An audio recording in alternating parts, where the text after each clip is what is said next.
All right, we kind of had a little bit of a malfunction there, but we're kind of all right now. Let me just go back to that. What are we up to? Potassium. Okay, so I think what happened before when we left off was the fact that we started thinking about potassium and its job in the body.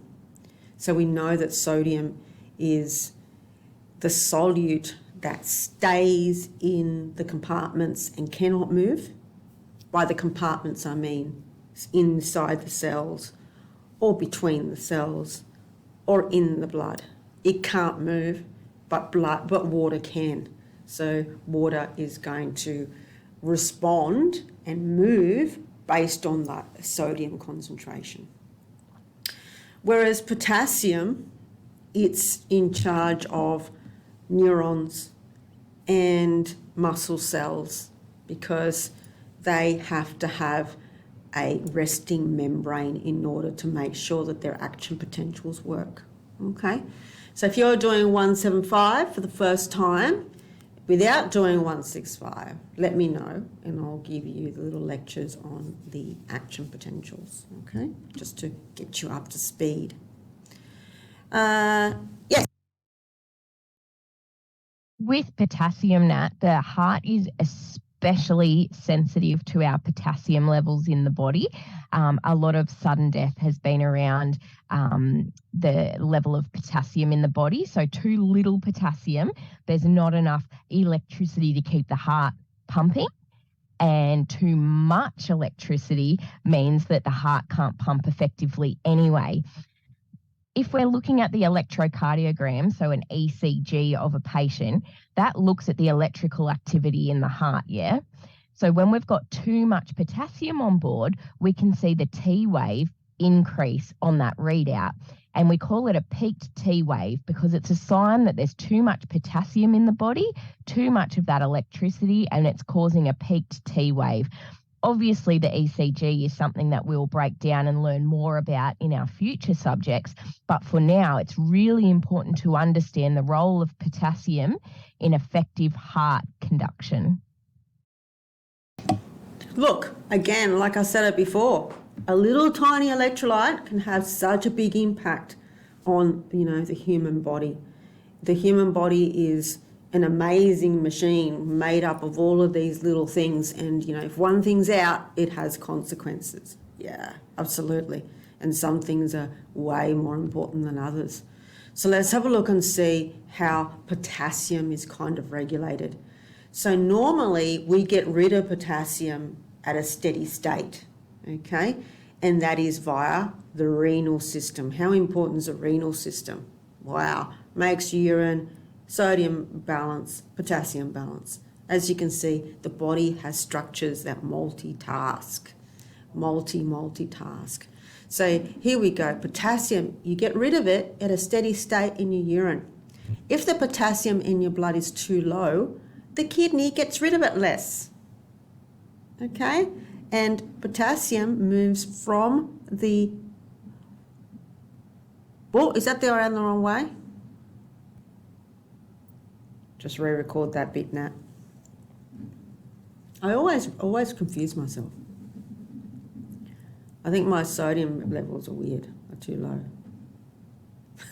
All right, so potassium, the kidney, again, big player in making sure that our potassium levels are at the right spot. Normally, potassium is, we get rid of it at a steady state. Our kidney puts it in our urine in a steady state.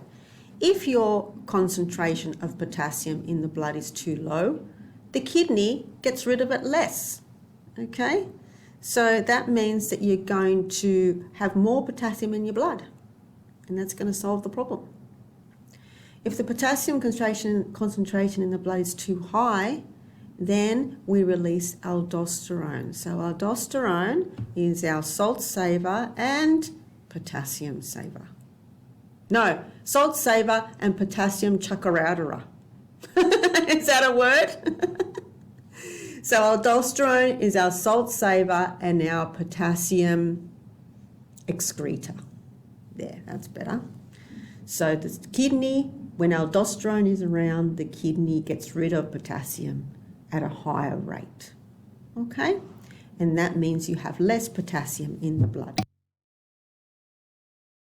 And you can imagine that if the kidneys, which are so critical for potassium balance, aren't working effectively, we're going to get the potassium levels that the patient has through, what they eat and what they drink and how we get potassium. That's going to increase without the ability to offload the extra potassium because the kidneys aren't working properly as they should. And so we're just going to keep getting an increased level of potassium without the ability to get rid of additional potassium, which is subsequently going to result in the patient having something like a cardiac arrest or other signs and symptoms of too much potassium. So important, so important. I mean, I cannot stress enough how the system works now. Everything is related, hey? Everything is related. Do you want to talk about these particular imbalances, Keaton? Yeah, it's really important for our nurses to understand the terms that mean too much or too less of a particular electrolyte. So we know from the previous slides that we have hyponatremia and hypernatremia, meaning too much or too little sodium.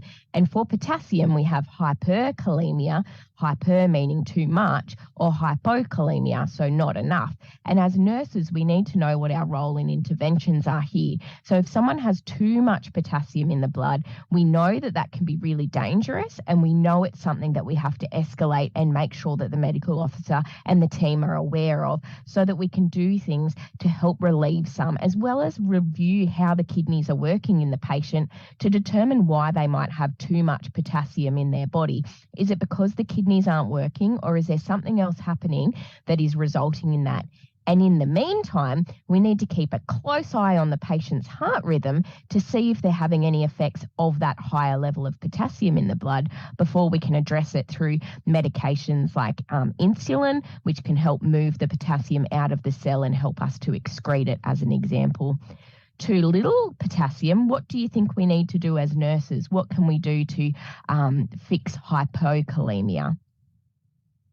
Exactly. We have to replace it, whether that's through potassium tablets, through adding potassium to the fluid bag. Potassium is so critical to the way that we function as humans, and it can be really dangerous as well, Nat.